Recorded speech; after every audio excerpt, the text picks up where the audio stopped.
Hello everyone, welcome to Spark Up classes. This is Suman Yadav. आज की video में हम डिस्कस करने वाले हैं कि ऑल इंडिया कोटा काउंसलिंग जो आपकी एमसीसी की है वो स्टार्ट हो चुकी है। आप सभी लोग जान रहे हो, लेकिन अभी वेबसाइट वर्क नहीं कर रही, पर कल से रजिस्ट्रेशन बहुत अच्छे से होगा ऐसी पूरी उम्मीद है। ठीक है, आज फिलहाल वेबसाइट मैंने खुद ट्राई किया, सही से काम नहीं कर रही है, बार बार रिफ्रेश हो जा रहा है और वेबसाइट खुल नहीं रही है। इस तरह की कई सारी प्रॉब्लम देखने को मिल रही हैं। तो जो लोग भी रजिस्ट्रेशन कर रहे हैं वो कल से करें। दूसरी बात, मुझे आपको ये बताना है कि कौन कौन सी चीज़ें आप लेकर के बैठिए रजिस्ट्रेशन के समय, जिससे आपका फॉर्म जल्दी फिल हो सके। क्योंकि अगर आप एक एक चीज़ ढूंढने लगोगे तो आपका फॉर्म जल्दी फिल नहीं हो पाएगा और आपको बहुत समय देना पड़ेगा। तो मैं जो चीज़ें बता रही हूँ वो सारी चीज़ें, सारी डिटेल्स अपने साथ लेकर के बैठिए और फिर फॉर्म फिलिंग स्टार्ट करिए। और अगर आपको हमसे काउंसलिंग करानी है तो ये हमारा फ़ोन नंबर है 8957391589। इस पे आप व्हाट्सअप मैसेज कर सकते हैं, हम आपको क्यूआर कोड भेजेंगे। 200 का पेमेंट करके आप बात कर सकते हैं और काउंसलिंग कराने के लिए 2500 का पेमेंट करके गवर्नमेंट कॉलेज की काउंसलिंग आप करा सकते हैं। ओके, फिलहाल हम बात कर रहे हैं कि कौन कौन से डॉक्यूमेंट लगेंगे। वन बाय वन ध्यान से समझिए डॉक्यूमेंट और क्या क्या चीज़ें लगेंगी, क्या अपलोड करना पड़ेगा और क्या क्या चीज़ें का खाली डिटेल सबमिट करना है। ये मैं आपको स्टेप बाय स्टेप बता रही हूँ, ये सारी चीज़ें लेकर के बैठिएगा।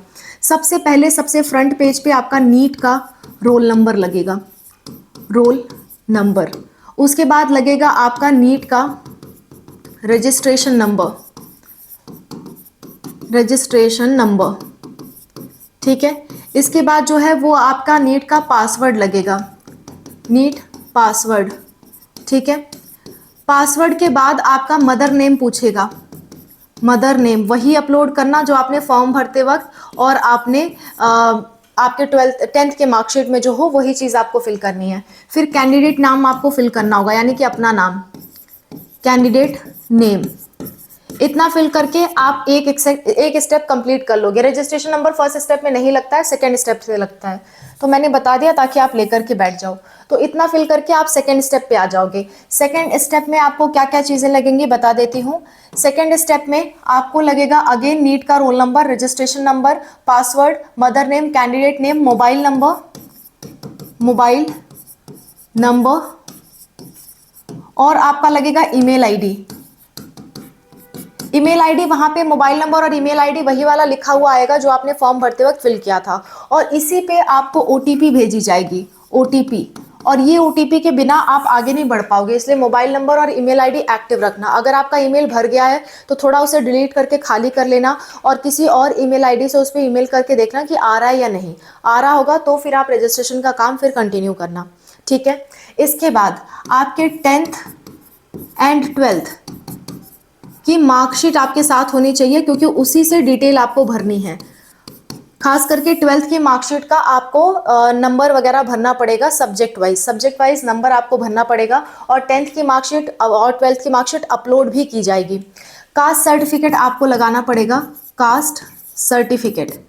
कास्ट सर्टिफिकेट आपका सेंट्रल लेवल का ही होना चाहिए, सेंट्रल, स्टेट लेवल का नहीं होना चाहिए, सेंट्रल लेवल का होना चाहिए कास्ट सर्टिफिकेट। ठीक है, और अगर बात करूं ओबीसी और ईडब्ल्यूएस की, ओबीसी और ईडब्ल्यूएस इनका 1 अप्रैल 2025 के बाद का होना चाहिए, 1 अप्रैल 2025 के बाद का होना चाहिए, इसके पहले का नहीं होना चाहिए। ठीक है, इतना चीज़ें आपको लगेंगी। इसके बाद आगे की चीज़ें आप ध्यान रख लो। आगे की चीज़ें आपसे पूछी जाएंगी कि 10th और 12th आपने कहाँ से पास आउट किया है। 10th 12th passing board, board and state. तो कौन से बोर्ड से आपने 10th 12th पास किया है ये चीज़ पूछा जाएगा, और स्टेट का नाम भी पूछा जा सकता है। इसके बाद आपका लगेगा आधार कार्ड, आधार कार्ड की डिटेल्स लगेंगी, आधार कार्ड, आधार कार्ड की डिटेल्स लगेंगी। अगर आधार कार्ड नहीं है तो अदर आइडेंटिटी प्रूफ आप यूज़ कर सकते हो, अदर आईडी कार्ड आप यूज़ कर सकते हो। ठीक है, और एड्रेस फिल करने को आपको मिलेगा, एड्रेस सेम टू सेम वही फिल करिएगा जो आपके आधार कार्ड पे है।